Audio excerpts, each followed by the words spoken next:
Now Petterson's a blast. All that hit. Diving save. Hart as he flashes across. Briere sets up Carl. Side of the net. Deflected. Score! Briere moving in. Stops. Cuts to the middle. Still has it. Shot! Score!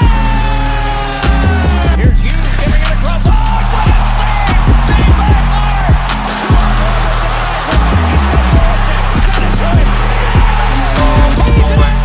Short-handed mid. He scores! Up top, cruising is Provorov. He scores!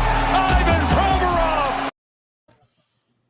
What is going on, everyone? Welcome back to the Florida Podcast. I'm your host, Amedeo Grassia, along with my partner, Chris Maher. As always, we are live streaming on the Painted Lines, TTP Sports and Flyers Fan Mania 93. And for people who cannot join the live stream, you're late or whatever, because I know we're recording right this, what is it, like 10 o'clock at night or something like that? So exactly 10:02. Yeah. So if you can't join this at the time, if you're in bed or anything like that, it's always going to be on Apple, Spotify, wherever you listen to your podcasts at. So, a lot of podcasts late Sunday night, the day before Game 1 of the Stanley Cup Final between the Montreal Canadiens and the Tampa Bay Lightning.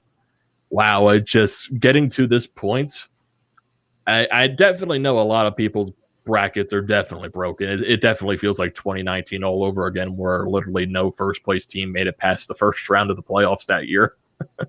And then, Tampa Bay getting upset by Columbus, everything, all of that. Montreal upsetting Toronto. I bet no one had Montreal move past the first round. Yeah, definitely. I'm the schmuck that said Toronto is going to win the cup, so I feel bad about that. Yeah, I had them or Vegas, if you remember, since I am fantastic at predictions. If you didn't know, I mean, aren't we all? Aren't we all? I mean, it's great. No, but in all seriousness, it's weird. It's two teams from the Atlantic Division. Yeah. In a normal year in the Stanley Cup Finals. Yeah, definitely weird. I mean, it also could have been a year that you saw Boston and Montreal in the final, or Toronto and Boston in the final, if you put it that way. That's terrible. I mean, that would have been fantastic for ratings for the NHL. Oh, yeah. I mean, it would have. Yeah. And speaking of ratings too, the one thing that's honestly, like, even before we get into all this, like a little bit of a minor rant on this, the thing that NBC is doing with it feels like they're not even promoting anything with the playoffs, like especially in the semifinals. Like, if they're just they're putting semifinal games on USA. Who the fuck is going to watch hockey on USA? It's literally that. I mean, it was great for me because when I was in Florida, I didn't have the sports network, so that those like free games that were on USA. I was like, fuck it, I'll watch for the game. you. Yeah, for you for me. specifically, yeah. For but the like schmuck in Florida, yes. Yeah, for your average Joe, like, no one's gonna I'll put on what channel's the hockey. They're not gonna go and find USA to find a hockey game. That's what's gonna be more thankfully beneficial about ESPN and TNT, Turner Sports, all that for next year, because it just right now it's just feeling like NBC is giving up on the NHL, because it just feels like they just don't care, man. Like, you're putting games on USA. Like, come on. The average Joe is not going to put on USA for a goddamn hockey game. I'm going to tell you that right then and there. Like, I can understand, though, they're putting the Olympic trial. Like, I can understand. The Olympics, they're in a month. They're like around like the end of July, beginning of August. So I can understand you're going to broadcast those things too. But come on. It's literally the semifinals of the Stanley Cup playoffs. Like, they need to be put on TV. Yeah. They just need to be. And I hope these finals kind of don't. Like, they're definitely in Canada. No, the ratings are going to bolster up because it's a Canadian team in the finals. But hopefully, hopefully, it's not like a poorly rated finals in the U.S.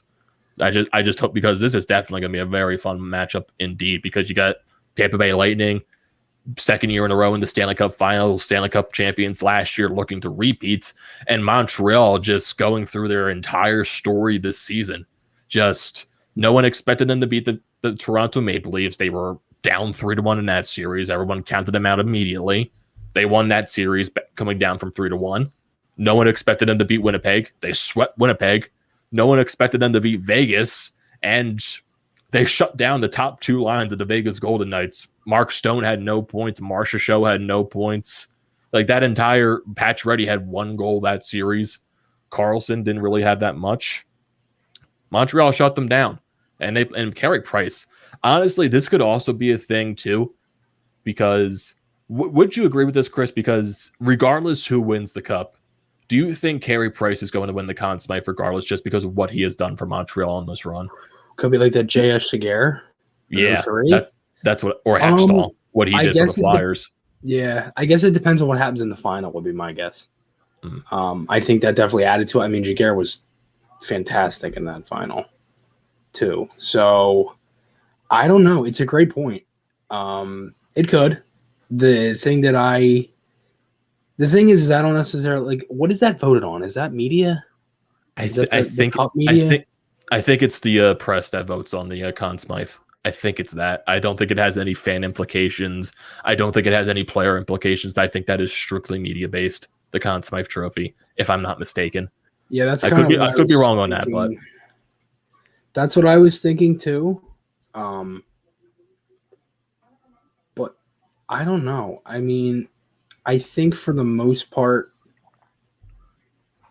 let me think about this, because I kind of have a feeling that I feel like the NHL has wanted to do it where, even though that's happened, they've wanted to continue it to be the winning team gets the Conn Smythe. So I'm not sure if that's what they're going to continue to do, since I can't speak.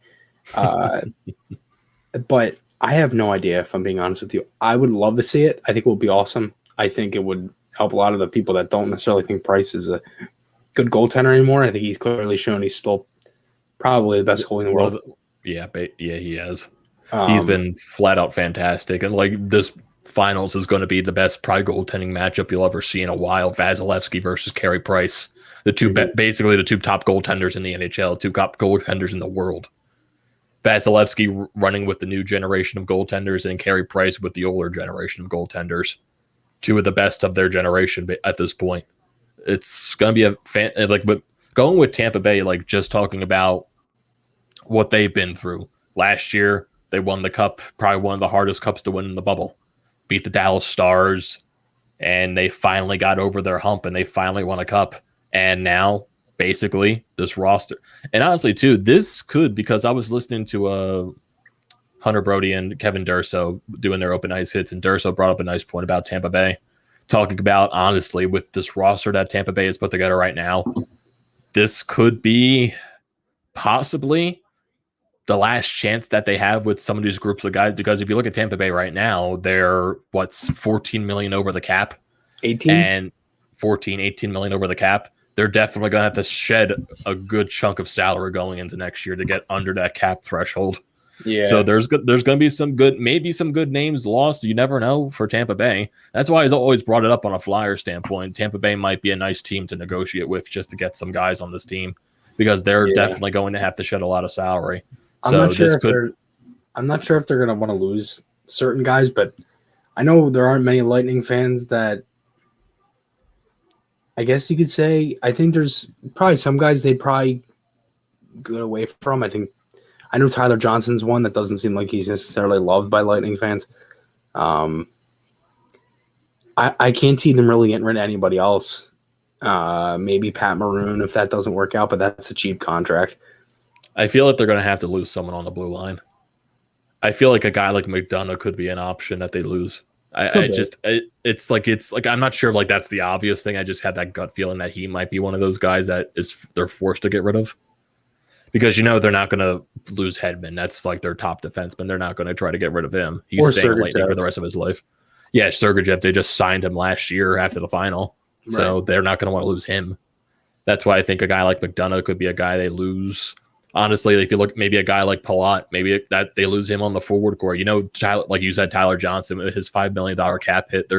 They've been trying to move him for so long. They even didn't they put him on waivers at one point to see if some team would pick him up, and no one picked him up? Yeah. So yeah, they're gonna. But yeah, this might be the last chance with this full-fledged core that they have to win a cup together, and it's gonna be their best chance. And hopefully and the way what this team has been through over so many years, ever since Steve Yzerman was the founder of the builder of this team, getting guys like Stamkos, Hedman, Kucherov, getting Braden Point, that absolute steal, and just building this entire roster together, but then going through their speed bumps along the way, losing in the finals to Chicago, getting beat by Pittsburgh in the conference finals, not making the playoffs one year because of injuries, losing to the Capitals in the conference finals, getting embarrassed by Columbus, getting swept when you had your best season, well, tied the best season in NHL history. And then you bounce back that next year, you win the cup in probably one of the hardest fashion possible. John Cooper, he was getting written off as, is this guy the right coach for this team to win a cup? Mm-hmm. Was Tampa Bay going to do something serious with the roster? But hey, they came back, they won a cup, and they're in the second best possible position to win another cup a second year in a row.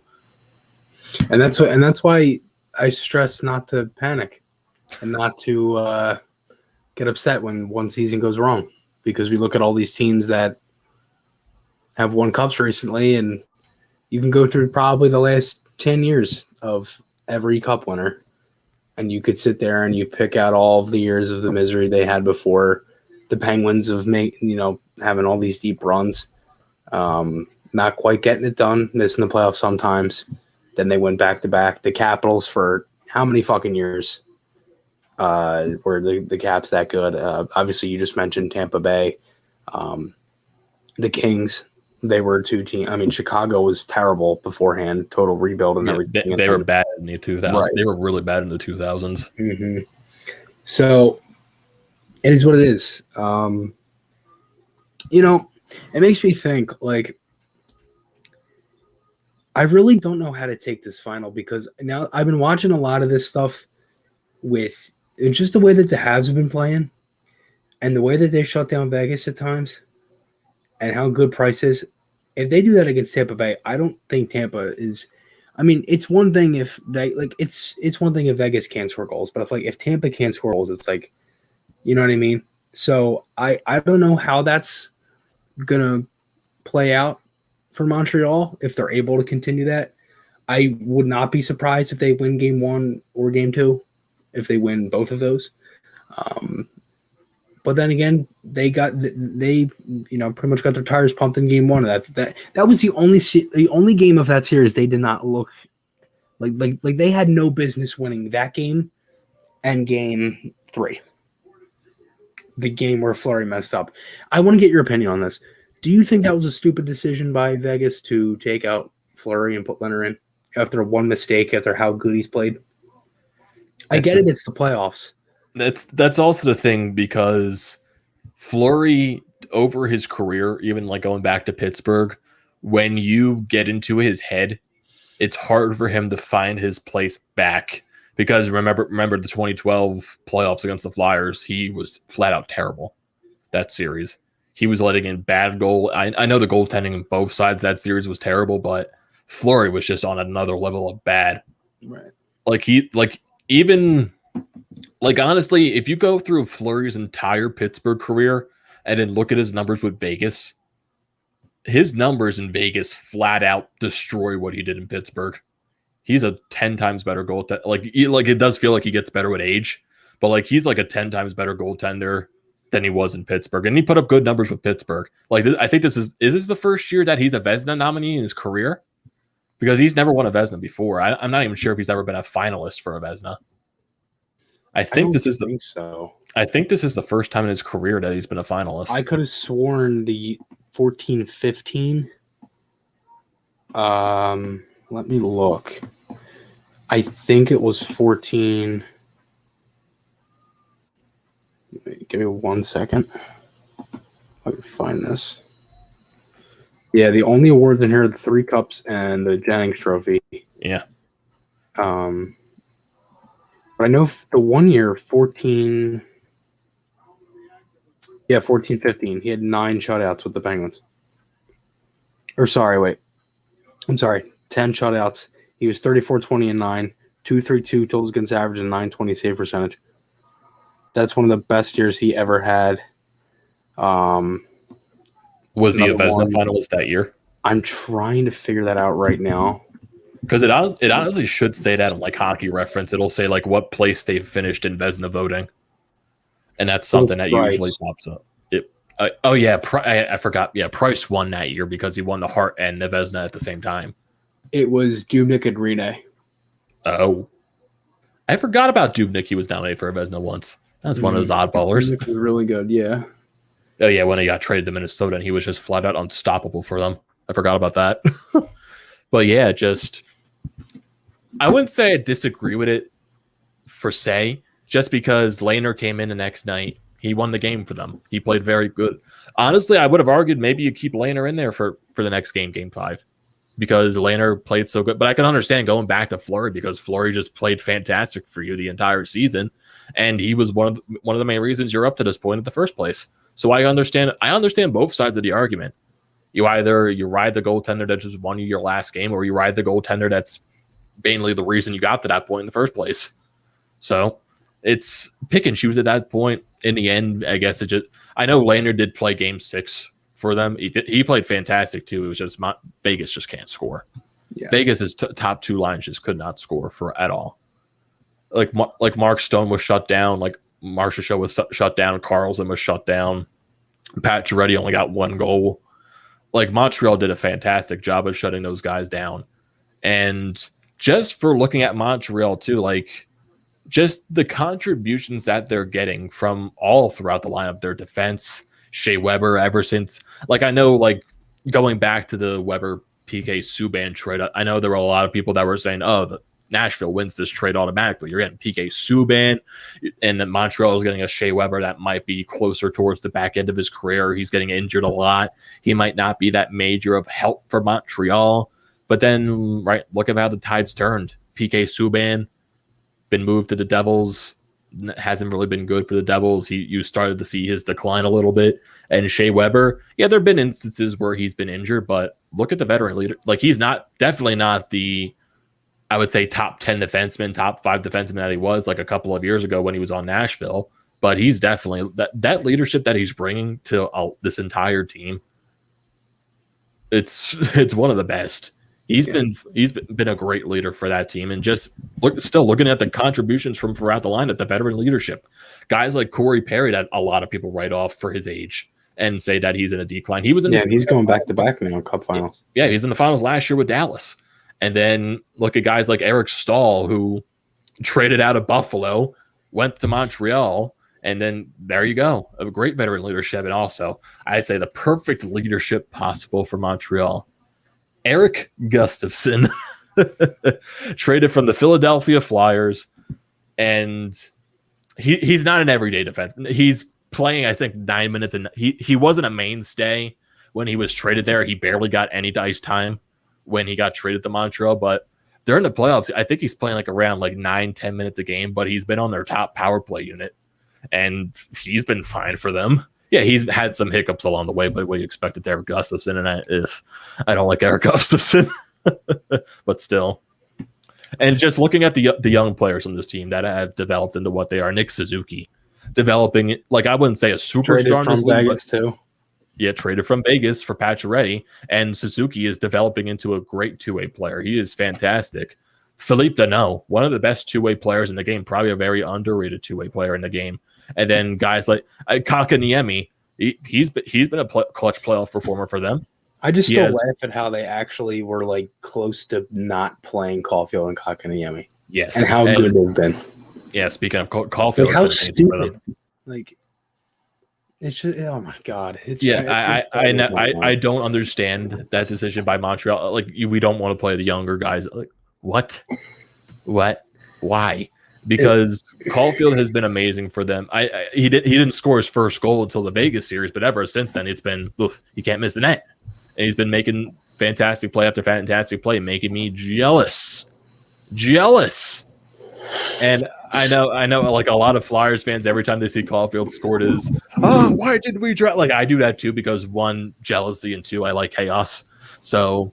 And also jealousy, I think 3, 4, and 5, 6 points of those should be jealousy because I am very jealous. And no, it's nowhere knock on Cam York. I love Cam York, but I'm jealous. I'm just very jealous. That's basically what it is. But yeah, what he's providing, will be jealous in a couple years. But yeah, just what Caulfield has been providing for them, it's been flat out amazing. And it's funny too, they already have a nickname it's like the Barstool nickname for him, Goal Caulfield. JJ Watt is like his biggest fan right now, which is hilarious. Yeah, from watching him at Wisconsin. Yeah. So yeah, Montreal has just been, and their defense, like a lot of their guys on the defensive core have been very, very underrated too. And they're shutting some top teams down too. When Gus is in their lineup. Oh God. Jamie Baskow keeps reminding me and everybody else on Twitter that, which is hilarious. I see it all the time. I'm like, God, just. I don't think Gustafson is the reason. Gustafson is terrible. No, I mean, I know he does it as a joke, but that's just such a shame. Man. But yeah, just going if going back to Tampa Bay too. And like the run they've had to get here, like they've been through some tough series. That first series against the Florida Panthers, flat out amazing. It was amazing. It was fun to watch, and even more. Carolina, second round, great matchup. They outmatched Carolina. Carolina, I think they struggled to score against Carolina a little bit, but they beat them. They beat them, and then going up against the Islanders series, man, that was fun to watch too. And just that's game, the way Game 6 ended, man, with that McDonough spinorama, that saved by I think it was Pulick or Pellick, and on the goal line, man. That was Game 6. That was because the Islanders they were down. Wasn't it Game 4? No, that was Game 6. That was Game 6. Was it? Yeah. No wait, no. Was it? It was Game 6 was the Pavilier overtime goal. That was the Pavilier overtime goal. It was Game 4. Because, it happened in that series. It did, yes. It happened in that series. That's the fact. It happened. But like seeing Nassau Coliseum, but now that was the last Game 6 ever played in Nassau, and they'll be moving over to their new arena. But just all three series, Tampa Bay has had to gone through very tough rides, and they managed to get over them. Game 7 against the Islanders, it was a 1-0 win. And it's funny too, Vasilevsky in game clinching games or series clinching games, I think he has a shutout streak. I think going back to either the conference finals last year or the Stanley Cup final last year, he has a shutout. And if you're going into a clinching game against Tampa Bay, you probably aren't going to score a goal, because that's how good Vasilevsky has been in game clinchers. He's been very good. Very, very good. And that's what honestly makes this series so tough to predict. It does, because do you go with the Montreal side because of their Cinderella story and just the way they're playing as a team and Carey Price? Or do you go with the Tampa Bay Lightning? Back-to-back years in the Stanley Cup final. They won it last year. And why not just pick them to go back-to-back? They have as great as it. That's honestly, at this point, you could. And yeah, definitely we're going to be giving our predictions, even though we're probably going to jinx either team we pick, because that's just the luck of here, especially Chris. He's probably going to jinx anyone who picks, because that's just the luck of his predictions at this point in his stage of his career. Yeah, Amedeo, I mean, it's just unluckiness. It is. It's just plain unlucky. Like it all started when you picked the Flyers to beat Pittsburgh and they lost, what was it, like 7-0 or something like that?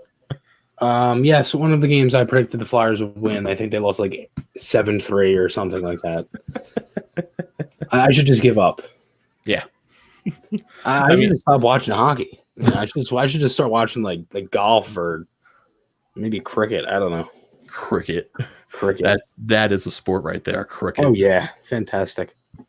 You're probably better at picking, I think, people to win the gold medal at the Summer Olympics this year. Possibly. I think the easiest bet you probably can make is USA basketball winning. That might be probably the easiest pick in the world. Or I think also the safest pick as well is that you could bet on the Phillies blowing a lead in the ninth inning every single game. Oh yeah, that's probably the easiest bet you could place on the past week. How about Wheeler today though? I didn't watch the game, but I saw Wheeler's stats, and yes, I saw that second inning and then turned it off, thinking they went. Or sorry, top of the third inning. I'm actually going to the game on Wednesday against the Marlins, so that'll be fun. It's supposed to be 97 degrees. I should have a ball. I pray for your health and I pray for your sanity. Thank you. I appreciate it. Because one, because of the heat, and two, because the Phillies will probably drive you crazy. Yeah, probably. Well, I'm going to be going with my girlfriend and her family, so I'm excited. There you go. Yeah, it should be fun. So, yeah, I'm excited. But oh god, yeah. What's the camera? Are you making yourself bigger? No, I was clicking something wrong, and I clicked the wrong thing. I was trying. No, you're fine. I'm busting your balls. So, do you want to save the predictions for the last, or do you want to get them to the now, or do you want to talk about some other stuff? Because we also have some other news. Let's save the predictions for last, because why not? No comment. Why? Yeah, no comment. So let's get away from the Stanley Cup Finals for a little bit. Let's move on to some NHL news. Past couple of days ago, Seattle, the Kraken, they hired their new head coach. And it was a very unsurprising pick. No one expected. Everyone was expecting. Well, Gallant was at the Rangers. Everyone after that, you were saying, okay, maybe it'll be Rick Tocchet. No, Dave fucking Hackstall. Out of all the coaches, Dave Hackstall. It's that man blows. And it's funny too. When the fuck did this guy get a goatee? He looks so weird with it. I didn't expect it. I see Seattle's freaking graphic that they did video, and I see Dave Hackstall. When the hell did he get that? To me, it's surprising, but in all honesty, I've been kind of chewing on it for a couple days.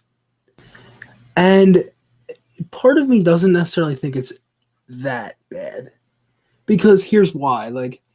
That guy was last an NHL head coach 4 years ago.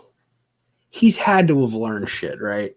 I mean, there's no way he doesn't go with all that skill in Toronto, and then from learning from his mistakes in Philly and everything. When he came here, he was straight out of college. That guy, it was like this. He did things that you would do in college, like overplaying defensemen, overusing fourth liner, shit like that you could get away with then, but in the best league in the world, you can't.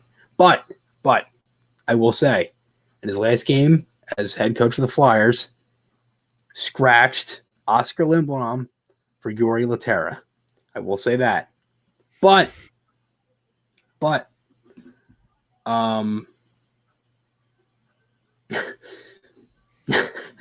it's also Dave fucking Hackstall. So there you go. I don't know.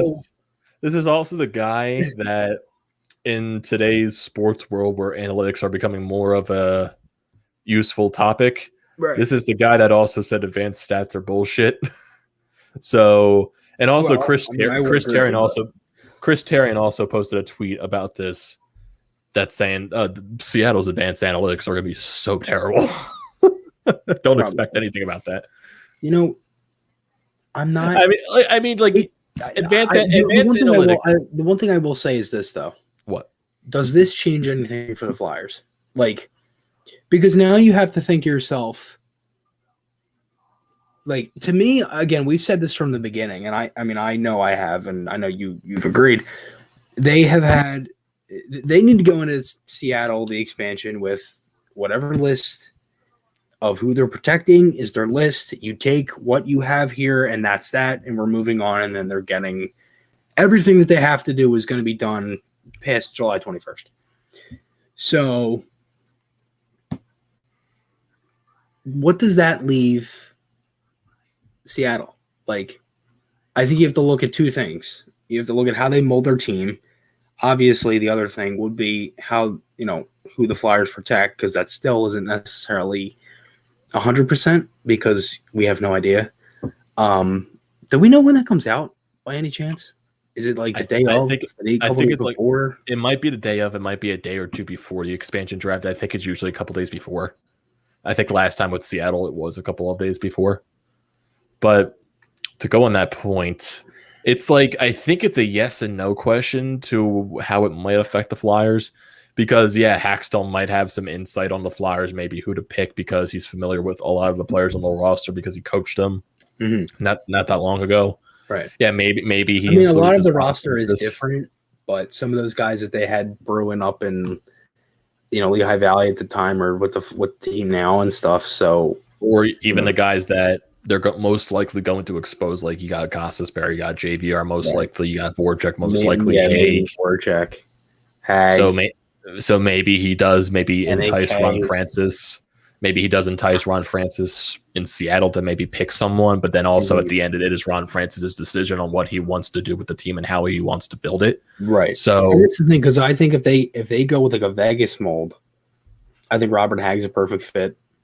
But then again, you're getting lower into the lineup of the teams. I would be crushed if Robert Hag gets selected. Ooh. I'd be like, because you know what? It's only because the Hag and the third Joe can't be used anymore. That's the only. And honestly, them picking Hag kind of ruins our entire offseason, because how are you going to move salary now? Because salary, it's 1.8. No, I'm talking about because you got to shed salary in order to make a lot of these moves that they're going to make. That doesn't mean they can't get rid of cap still. You can make trades. I know too, but you still have the whole draft to get rid of. They still have, they still got that whole draft. They got that pick. I'm still, just because you have to worry about, because if you are desperately trying to look to move a guy like a JVR or Voracek, it's going to be impossible to trade those contracts, especially in a flat cap world. That's why everyone's that bad though. It's I think it's the 8.5 though. Fence to try to get Jake. I think JVR will be the same. If JVR, I swear to God, if JVR was at $6 million fucking dollars instead of $7 million, he would have been gone already.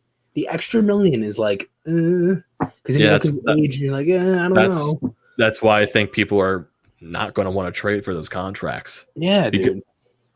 That's why I'm like praying to God, hoping that Seattle takes one of those two guys. Honestly, even Ghost, because Ghost, that's 4.5 off the cap. You can work with that. Shit. You really can't work with them taking a guy like Nicolas Aube-Kubel or taking a guy like a Robert Hag or Justin Braun, because it sheds around $1 million off your cap, but not that much. It's gonna be difficult to work with. Mm-hmm. That's why everyone and their mother is hoping that they take one of these two guys. Don't they have like $12 million in cap space because of all the shit that they've done? Like all those I think that was just for the regular season. I'm not sure if that worked into the offseason or not, because Cap Friendly still has them just like banking around, I think, around $1 million in cap. Their projected cap space is $13 million right now. Oh, really? Yeah. It also has 37 of 50 contracts on here because they have their UFAs and RFAs, so they're all taken off at the moment. True. So, and those guys are Carson Twarynski, Nolan Patrick, Samuel Morin, Travis Sanheim.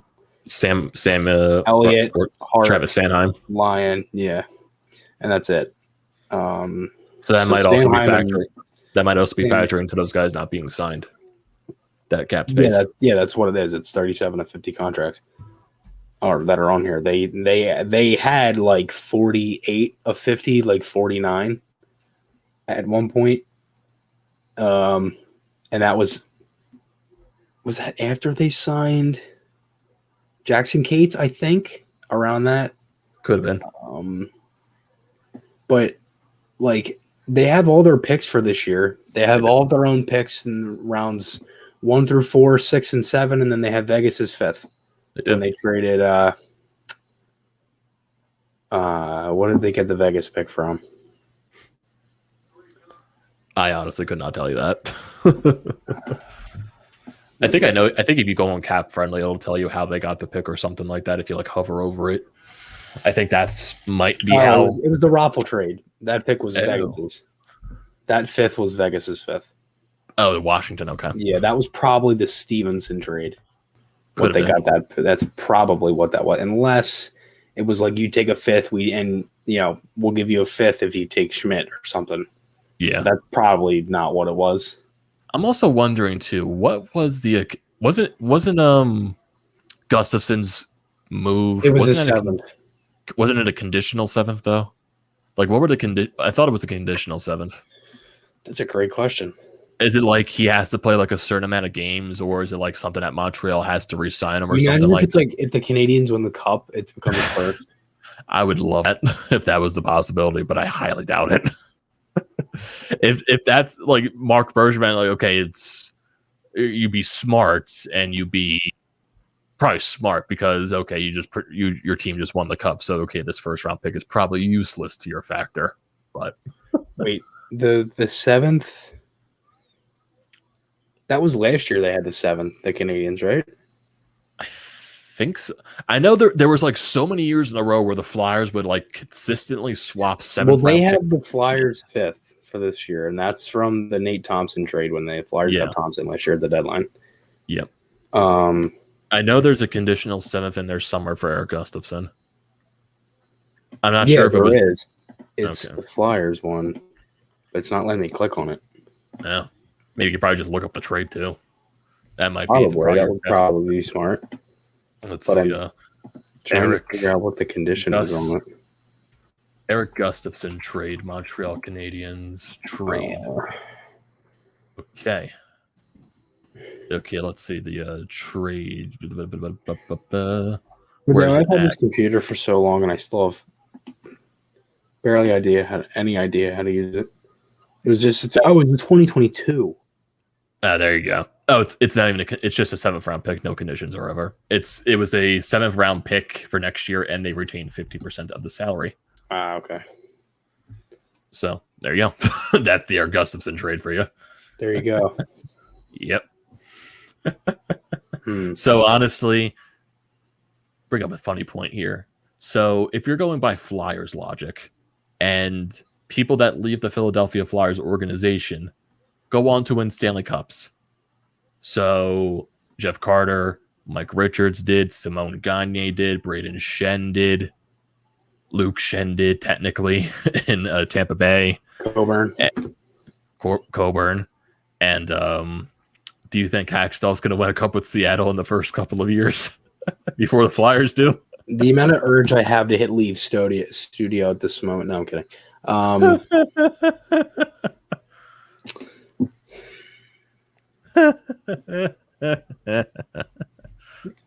I cannot believe you just asked me that. I mean, you're going off Flyers logic because that would describe Flyers.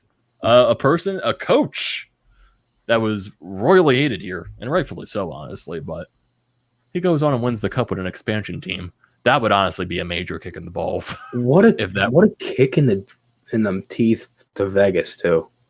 If they were to win the cup in their first year, that would probably. Oh my suck. God! Because of Vegas, they've been how many? This is their 5th year. They've been to the conference finals 3 out of those 4 and years. They make it. I love how their fans make it like it's so dreadful to watch them. Poor us. You've been to the conference finals. Good for you, Vegas. Have you ever been a Philadelphia sports fan? It's painful. Was it 3 times? No, was it twice or 3 times? They've been to the conference finals 3 out of their 4 years, and the Stanley Cup finals was one of those years. Wait. No, they were not. Are you shitting me? 17, 18, year, this past year? 17, 18, they went to the conference finals. The next year, they lost in the first round to San Jose. The bubble year, which was 1920, they lost in the conference finals to Dallas. And then this year, they lost the conference finals to Montreal. The last time the Flyers hit the conference finals was 2010. Yeah. Oh, my God. And you can go cry me a river. People in Vegas think you're deprived. Welcome to Philadelphia. Oh, my God. Welcome to Philadelphia, where all of our franchises suck. I think we might have legitimately the worst MLB franchise. I think we have the worst 4 set of sports franchises in history. No, Detroit. That's I know. That's besides the Red Wings. That's just terrible. I wouldn't say the Pistons in like the early 2000s. They were a really good team. The Tigers in the 2000s, the early 2000s. That's like the same as Philly. It's like the Phillies are the worst. The Phillies are the worst sports team in history of sports. Probably. They have over 1,000. I think it's over 1,000 losses, 10,000 losses. I think it's over 10,000 losses, something like that. It's bad. It's bad. I think they're like the first team. Loss record. Because surprisingly, the Flyers win-loss record all time isn't that bad because they've been a good playoff team, but they've just only won 2 cups. They've been in the league 46 years. They made the playoffs. They've been in the league over 50 years. I'm so stupid. I mean, I meant cup drought. I'm sorry. I said the cup drought year, but I meant the 50th anniversary was 2017. Yeah, Amedeo, you know what? I'm having a night, my friend. Well, also credit to it's also 20 of 11. Yeah, right. Okay. It's F you.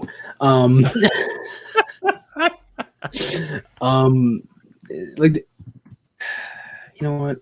Now I gotta look at the Phillies win-loss record because I can't even get this out of my head. Like in total, because you're just aggravating me now. They have it's 9,888 wins to 11,071 losses. It was over 11,000. Man, I give him the benefit of the doubt. And Charlie Manuel won 780 of those games.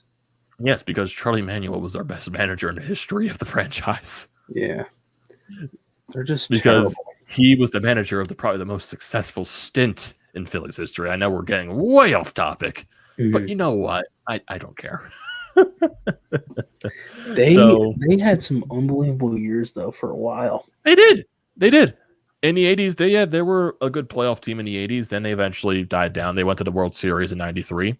Then they went on a gigantic playoff drought between 94 and 06. It was probably a very long and dreadful drought. That was 12-year plus. They've made playoffs 1, 2, 3, 4, 5, 6. They 7, haven't made it that many times. 8, no, it's very little. 9, 10, 11, 12, 13 times. Yep. Since where did I start at? Like 1951? Just bottom line on that summary. 50? Bad. And they made the World Series that year, and they got swept in 1950. And the next year they made it was 1976. And then they won those. They got in those 3 years in a row, 76 to 78. 80, they won the World Series in 6 against Kansas City. And then they lost the next year in the divisional series. Then they lost in the World Series in 83 to Baltimore. Baltimore, yeah. Lost in the World Series in 93 to Toronto on that walk-off home run. Yep, Carter. Vividly remember it, even though 5 years in a row they won the division. Yeah. And they should have won at least 3 World Series in those 5 years. They should have won 2 World Series, but I mean, at this point, the way the franchise, I'll take fucking 1. I would take 1. I mean, dude, all they need is a fucking bullpen. They have the offensive talent to put up 7, 8 a fucking night. And they still blow games. Like, it's nothing.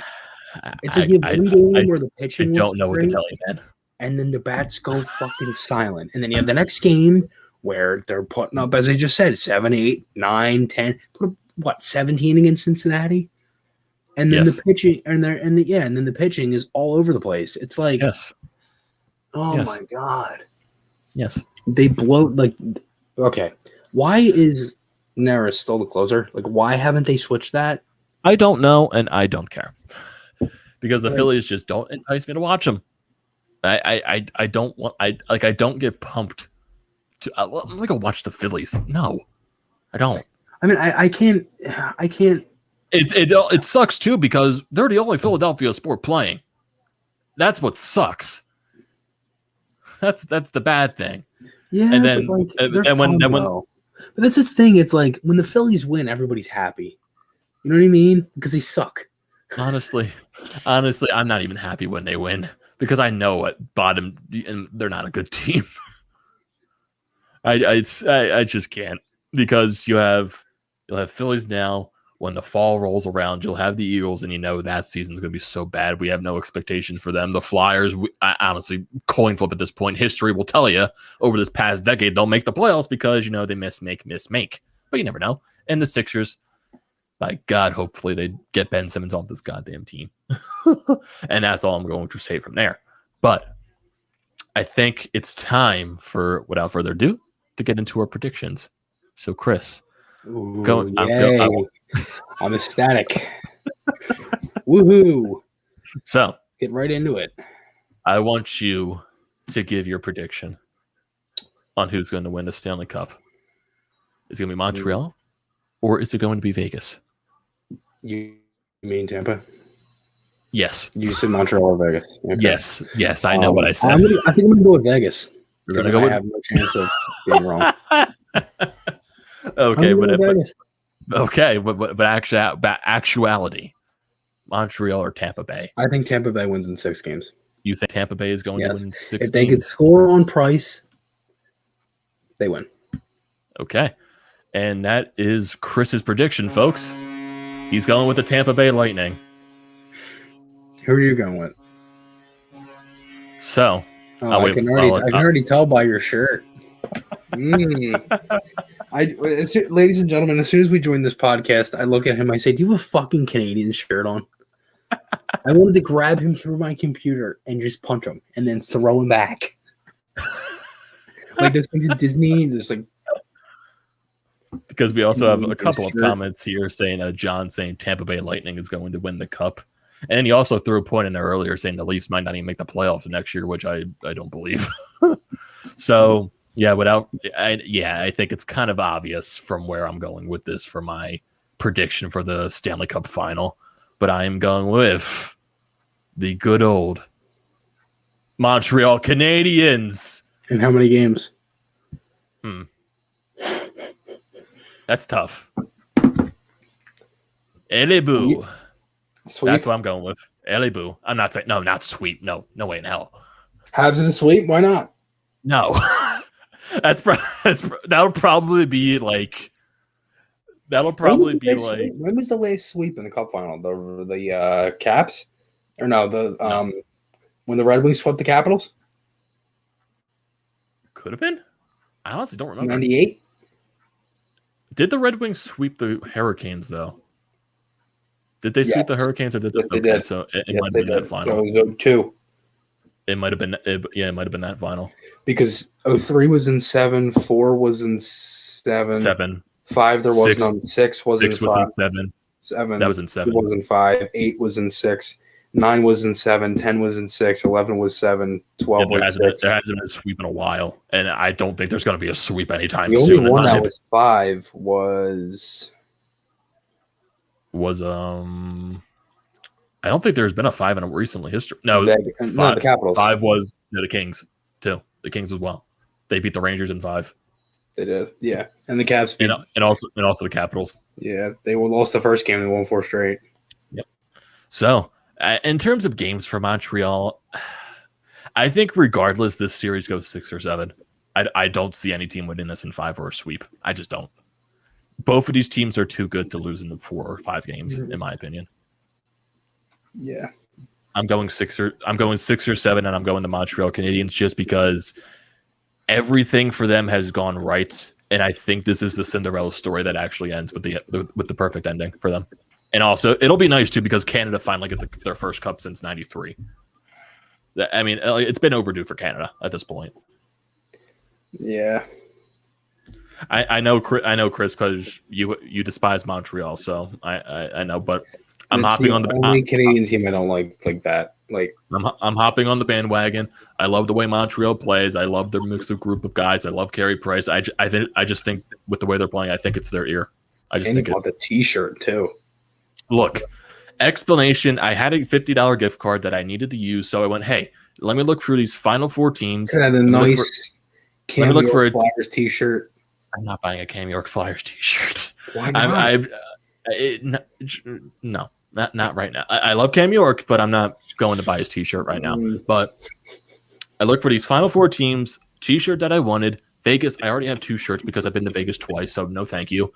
And out of all 3, the final 3 teams, Tampa Bay, Islanders, and Montreal, this Montreal shirt was the favorite one that I saw out of all 3 teams. So that's why I picked it. And it wasted the rest of my gift card, so I'm happy with that. I needed to get rid of it before it expired. So I still don't forgive you. But hey, my hate towards Montreal was out of pure jealousy. So throw the jealousy in the trash, and I'm hopping on the bandwagon because I love the way this team plays. I don't care who wins the cup. I just want Montreal to win it just because to see their Cinderella story end. I want to see Carey Price win a cup, and I want to see the cup return to Canada. I just think it's overdue. I hate both teams, so I really don't care who wins. It's weird because I see it's weird because I see everyone saying, I don't want Tampa Bay to win this cup. Why does anyone hate Tampa Bay? They're like the least hateful team in the league. Is it just because they won the cup last year and no one wants to see a repeat? Why would I want to see them go back to back?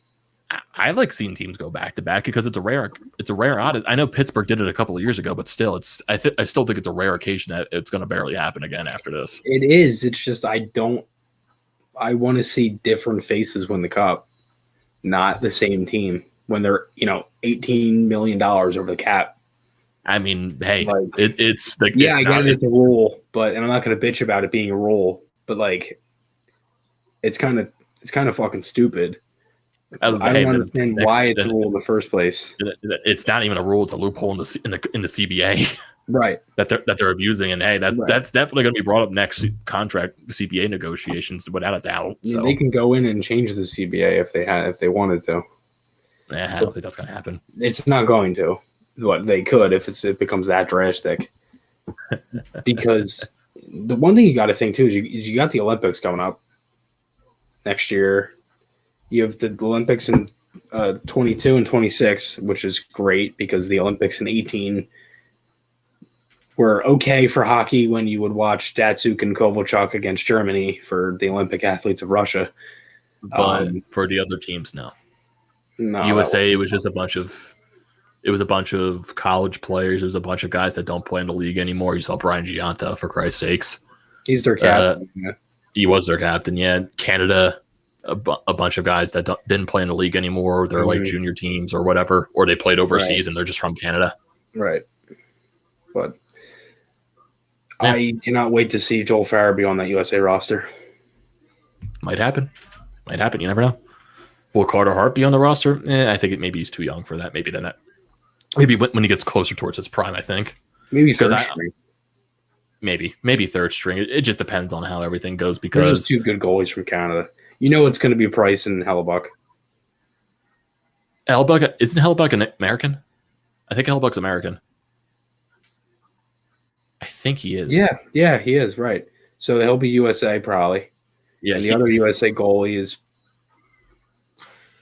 That's tough because you don't have Ryan Miller anymore. Plus, he was old regardless. But like, who's the other like really good USA goal? Like, maybe could you go Thatcher Demko, possibly, or do you think he's really hasn't? Because I don't I can't think of any USA goaltender right now for some reason besides Hellebuck. Like it's just not popping into my brain. Bennington? No. Nah. Wow, massive brain fart. Kemper? Is Kemper? No. I can't remember.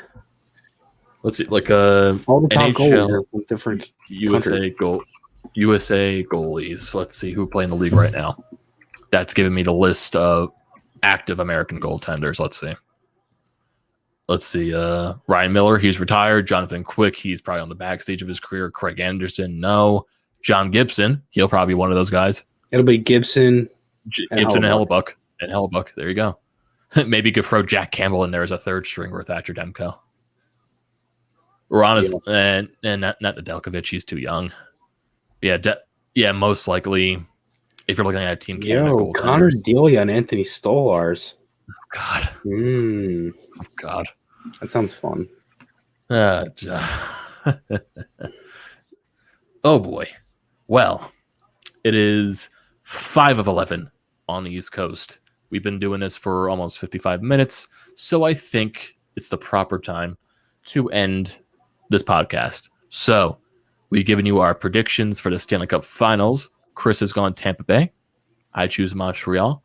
So we both probably just jinxed these teams, and no one's going to win the Stanley Cup. It's going to be Gary Bettman. He's going to win the Stanley Cup. He's going to win the Conn Smythe. Everything. We talked about some Dave Hackstall stuff, and it was a very fun time. Very late. I'm sure both of us are very tired. So we're going to end this thing. So without further ado, everyone, don't forget to check us out. Separate YouTube channels, separate Twitter accounts. TTP Sports for me on YouTube, and Twitter, it's Amedeo Grassia 98. For Chris, his YouTube is Flyers Fan Mania 93, and Twitter is _Chris Maher. For Painted Lines, everything, all those links will be in the description below. Sub at the Painted Lines, Twitter, Instagram, Facebook, wherever you can find them at.